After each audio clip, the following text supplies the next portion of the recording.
다섯 번째 동영상 시작할게요. 지금은 솔리드에서 엠보스를 했을 때 어떻게 나오는지 보려고 합니다. 솔리드 직류면체 한 개 있고요. 솔리드 엠보스를 하기 위해서는 서페이스에서도 그랬었지만 커브와 내가 하려고 하는 솔리드 바디의 간격이 떨어져 있어야 해요. 이렇게 붙어 있으면 안 되거든요. 그래서 삽입해서 옵셋, 이럴 때 쓰는 게 옵셋이라는 건데 오토캐드의 옵셋과 같아요. 옵셋 면이라는 거를 클릭하고 옵셋한 면 선택하시고요. 값을 넣어주면 마이너스이기 때문에 줄어드는 거고 이걸 플러스로 바꾸면 커지는 거죠. 저는 마이너스 30을 할게요. 이렇게 면과 곡선이 솔리드 면과 곡선이 떨어져 있는 상태에서 삽입해서 특징 영상 설계 엠보스를 하면, 자, 단면 지오메트리 이거 선택했고요. 면을 아래. 서페이스와 개념은 같은데 이게 솔리드 덩어리로 형성이 된다는 게 다르죠. 이거를 투명도를 주어볼게요. 그리고 색깔도 바꿔보죠. 색깔 바꾸고 반투명도 조절할 땐 컨트롤 J 눌러준 다음에 한 덩어리입니다. 지금 이것은요.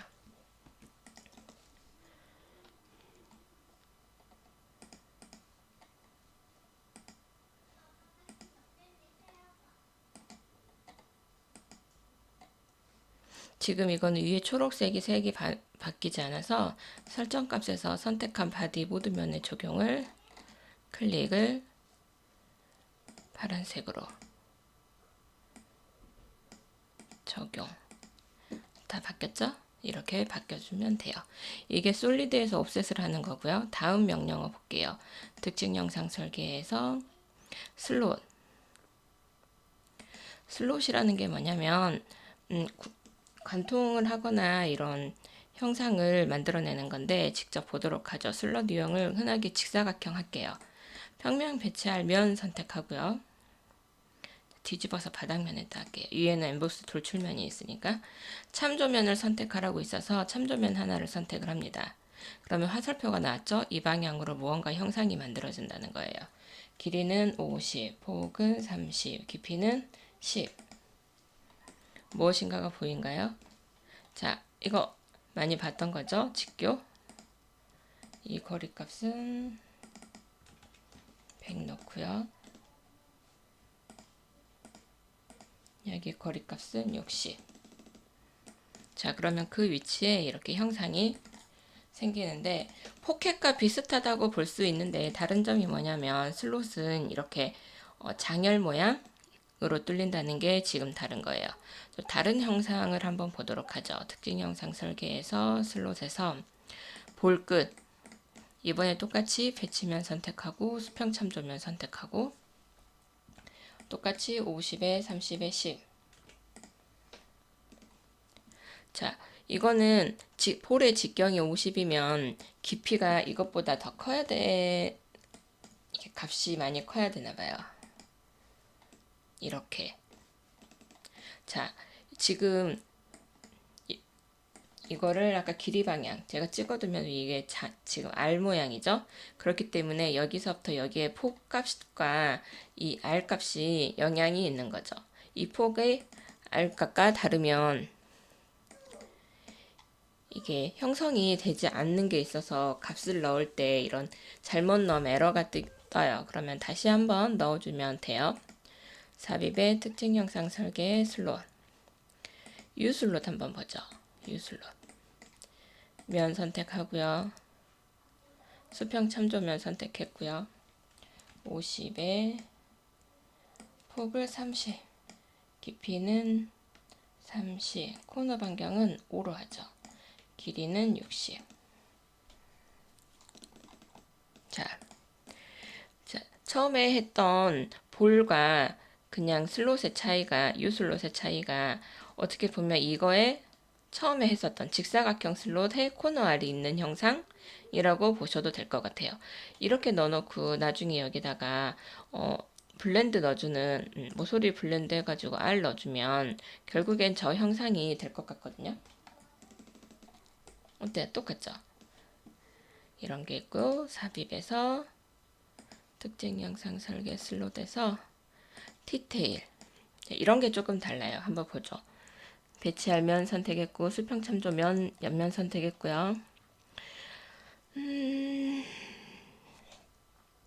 25, 25, 50, 25, 10.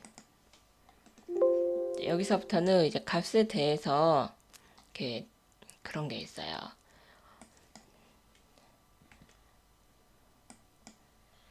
값을 잘못 넣으면 이렇게 에러가 떠요. 자, 에러가 뜬 거를 확인을 누른 다음에 다시 한번 값을 바꿔서 해보죠. 슬롯, T 슬롯이고요. 윗면, 측면. 그 다음에 폭을 좀 작게 해볼게요. 값의 비율이 이렇게 해서 아래쪽 깊이는 40, 40, 길이는 70 확인. 자, 여러분 보여요? 오, 이걸 뚫려버렸네. 자, 이미 뚫린 거에 거리값을 자, 뚫리니까 오히려 더 보기가 쉬운 것 같기도 해요. 자, 안쪽에 보면 이게 더 크게 뚫려 있죠. 이게 바로 T 슬롯 모양이에요. 그러면서 위에서 봤을 때는 어떻게 돼 있죠? R과 R로 돌려져 있는 이 형상이 T 슬롯이고요. 특징 영상 설계의 슬롯에서 더브테일은 여기가 T 형상이 아니고 이렇게 여러분 기계공정법에서 더브테일 가공 배웠죠? 그 공작기계에 보면은 더브테일로 이렇게 가이드가 되는 것들이 있어서 배웠을 건데, 자, 윗면, 측면 했고요. 값을 또 잘못 들어갈까봐 10, 깊이는 10, 각도는 제가 한 15도만 해볼게요. 길이는 20. 오, 각도가 60? 잘 보여요, 여러분? 우리가 알고 있던 평행 부분은 없고요. 이렇게만 돼요. 이렇게. 이게 더브테일로 되어 있는 슬롯이고요. 이게 T 슬롯이었습니다. 파트 탐색기에 보면 어떤 형상인지 슬롯의 유형이 이렇게 떠요. 근데 슬롯은 공통적인 게 있어요. 어떤 게 있냐면 유형 변경이라는 게 있어요. 여기서도 선택할 수 있었어요. 처음부터. 특징 영상 설계에서 슬롯에서 관통 슬롯을 하는 거예요. 이건 모든 슬롯에 다 적용할 수 있거든요. 자, 더브테일 슬롯을 더블 클릭을 하면 다시 바꿀 수가 있죠. 편집을 할 수가 있죠. 수정을 할 수가 있죠. 한번 했었던 거를. 그러면 유형 변경을 해서 이거를 관통 슬롯을 클릭을 해주는 거예요. 그다음에 확인. 그러면 관통을 하기 위해서 어디서부터 어디까지 관통을 할 거냐고 관통면을 선택하라는 커맨드 창이 떠요. 그럼 여기 하나, 뒤에도 하나. 그럼 내가 선택한 면에서 면까지를 쭉 관통을 하는 거죠. 확인. 이게 바로 슬롯에서 슬롯을 쓰는 이유예요. 관통을 하지 않고 이거는 그냥 우리가 충분히 할 수 있는 것들인데 이렇게 되면 조금 더 편하게 쉽게 할 수가 있는 거죠. 여기서도 관통. 관통 슬롯을 할 때는 면을 다시 지정을 해줘야 됩니다. 여기서 여기까지 관통을 하라고. 이거는 지금 아까 밖에 삐져나가 있어서 지금 이게 에러가 떴어요. 이럴 땐 컨트롤 Z. 이런 슬롯이 되는 면을 바꿔줄 수도 있어요. 지금 여기 더브테일을 중심으로 얘기를 하면 더브테일이 윗면에서 이렇게 뚫렸는데 이거 말고 그냥 가운데서 이렇게 뚫리면 안 될까요? 라는 생각을 잠깐 할 수도 있는데 그걸 한번 해보도록 하죠. 데이터 평면을 하나 잡아주는데요. 이때는 이 면을 하나 잡아줘야 되기 때문에 필요합니다. 자, 적당히 제가 바닥에서 45mm의 면을 하나 생성을 했어요. 여기 데이터 평면 하나 마련했고요. 그 다음에 이 더브테일을 이 파트 탐색기에 히스토리 모드라고 되어 있는 건 내가 작업을 한 순서대로 이게 배치가 되는데, 더브테일 슬롯을 하기보다 데이터 평면이 더 먼저 만들어져 있어야 해요. 이거를 더브테일 슬롯을 편집하기 위해서 더블 클릭을 하면 어떤 일이 생기냐면, 보세요. 데이터 평면은 하얗게 되면서 없어진 게 되고, 화면에서도 데이터 평면을 제가 지정을 할 수가 없어요. 이 얘기인즉슨 나는 더브테일 작업을 한 다음에 평면을 만들었기 때문에 평면을 보여주지 않는 거예요. 일의 시간에 따른 순서가 있는 거죠. 이럴 땐 데이터 평면을 먼저 만들어야 되는데, 그렇다고 이걸 지우기는 좀 그렇잖아요. 그럴 때 쓰는 게, 유지에서는 파라메타가 크게 상관이 있지 않으면 모델 히스토리에서 작업했었던 거를 클릭을 해서요. 클릭을 한 상태로 잡아 끕니다. 클릭을 하고 있어요. 지금 제 왼쪽 손가락은 이렇게 움직이면 내가 작업을 한 순서를 바꿀 수가 있는 거예요.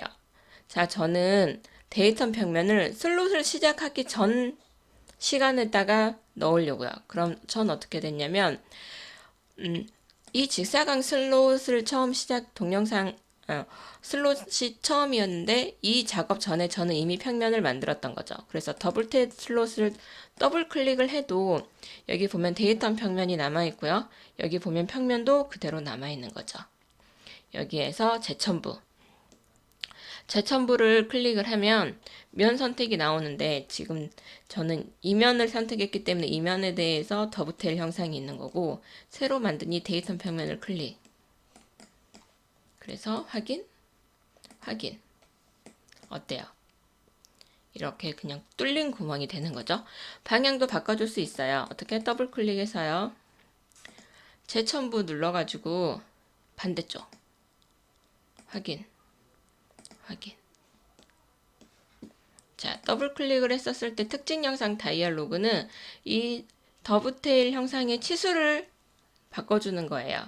바꿔보죠. 폭을 15로, 깊이는 20으로.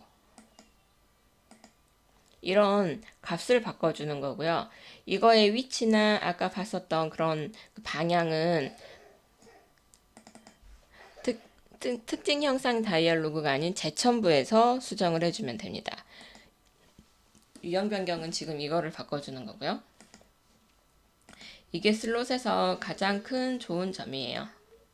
자, 그럼 이거 한번 바꿔볼까요?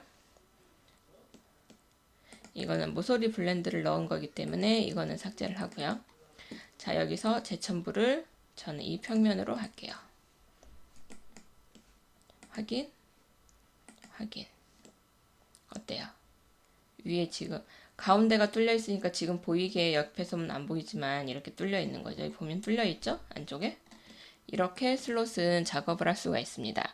그 다음 볼게요. 특징 영상 설계에서 그루브를 하기 위해서는 아이콘에서도 보이지만 원통형 원기둥이 있어야 됩니다.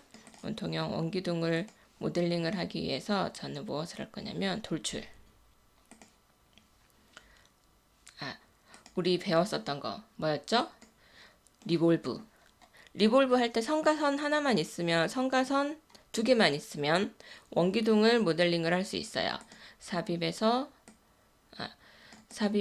특징 영상 설계에서 회전 하도록 하죠. 회전하는 단면은 여기 아래 스케치 선택했고요.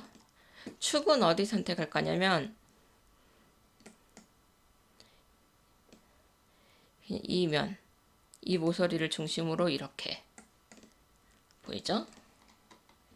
그런데 와, 진짜 크네요. 자, 모두 다 안 보이게 하고 원기둥만 가지고 뒤로 가보겠습니다. 자, 원기둥만 가지고 뒤로 왔고요. 이게 지금 너무 큰 관계로 사이즈 조정을 조금 해볼게요. 이런 원기둥의 파이 직경값을 바로 수정할 수 있는 게 있어요. 얼마인지 몰라도 돼요. 지금 이게 직경이 얼마인지 몰라도 돼요. 삽입해서, 이건 나중에 이제 배울 건데, 동기식 모델링의 면 크기 조정이라는 게 있거든요. 이 동기식 모델링 안에 있는 이것들은 모델링을 편집하는 기능인데, 유지해서 아주 내놓으라 하는 기능 중에 하나입니다. 면 크기 조정을 누르고 이 원통 면을 클릭을 하면 지금 200파이네요. 이거를 50파이로 확인. 이렇게 쑥 바뀌어요. 좋죠. 옵셋 값을 얼마를 해야 되는지 계산을 하지 않아도 되고요. 그 다음에 이게 얼마였는지 시작했을 때 얼마였는지 알지 않아도 돼요. 그냥 내가 원하는 값만 누르면 되는 거죠. 이 상태에서 삽입해서 그로브 한번 하죠. 그로브는 뭐냐면 여러분 선반 기계가공법에서 선반 배울 때 한 번씩 봤었을 법한 모양이에요. 도면에서. 자, 직사각형. 그로브에도 여러 가지 형태가 있습니다. 직사각형 선택했고요. 면을 선택하라고 하는데 그로브에서 면은 원통면이에요. 그루브 직경을 얼마로 아까 제가 50이었죠? 이거를 그럼 40. 폭은 10mm. 여러분 보여요? 뭐가 어마어마한 게 생겼어요. 자, 모서리 티켓에서 타겟 모서리에서 확인을 선택해서 위치를 수용한다. 위치를 잡아라 이거죠. 그로브에서 위치는 어떻게 잡냐면 모서리 하나 잡고요. 이걸로 지금 무언가 작업을 하는 거예요. 이 모서리를 하나 잡으면 여기서부터 내가 모서리 찍었었던 모서리에서 여기까지의 거리값입니다. 거리값을 나는 10으로 할 거예요.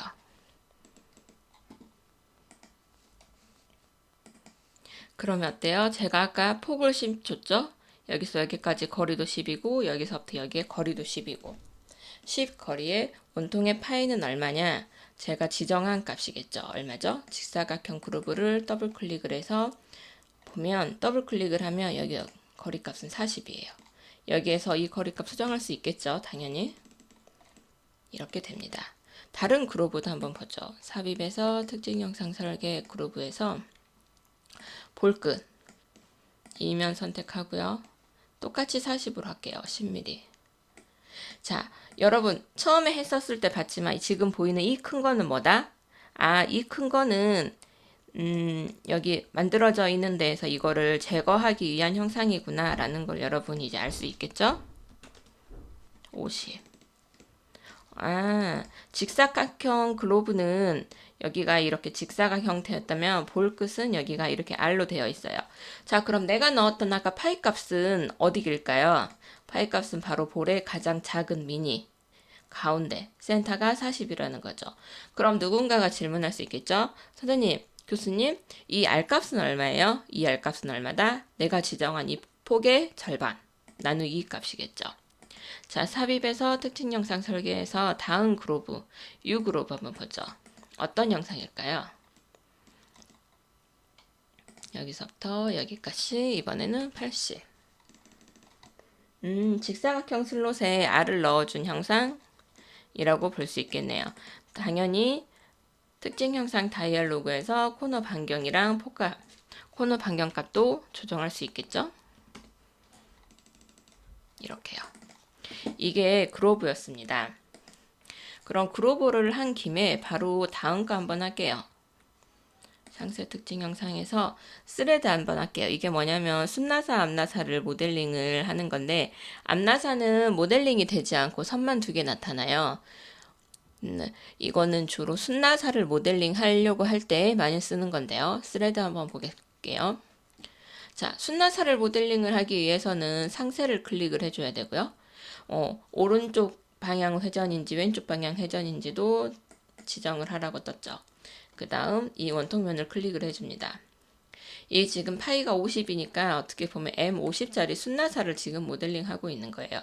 그럼 여러분 기계 제도 규격집에 보면 나사에 따라서 피치 값이나 이런 것들이 다 규격으로 정해져 있죠. 우리나라 ISO 규격은 KS 규격이라 그거를 보고 이 값을 넣어주면 되는데 나사는 그냥 보여주기 위한 거지 이걸 가지고 모델링을 하는 경우 아니 직접 이 모델링을 가지고 캠을 짜고 하는 경우는 흔치 않아요. 이런 거 해서 일단 한번 보여주는 것만 한번 해볼게요. 그래서 원통면 눌렀고요. 이거 길이만 조정했고요. 확인. 이거는 시간이 조금 필요합니다. 그 얘기는 그래픽을 굉장히 많이 잡아먹고 컴퓨터가 연산을 하는데도 시간이 많이 걸려요. 그래서 가능하면 모델링을 작업을 할 때 나사를 모델링을 해서 놓지는 않아요.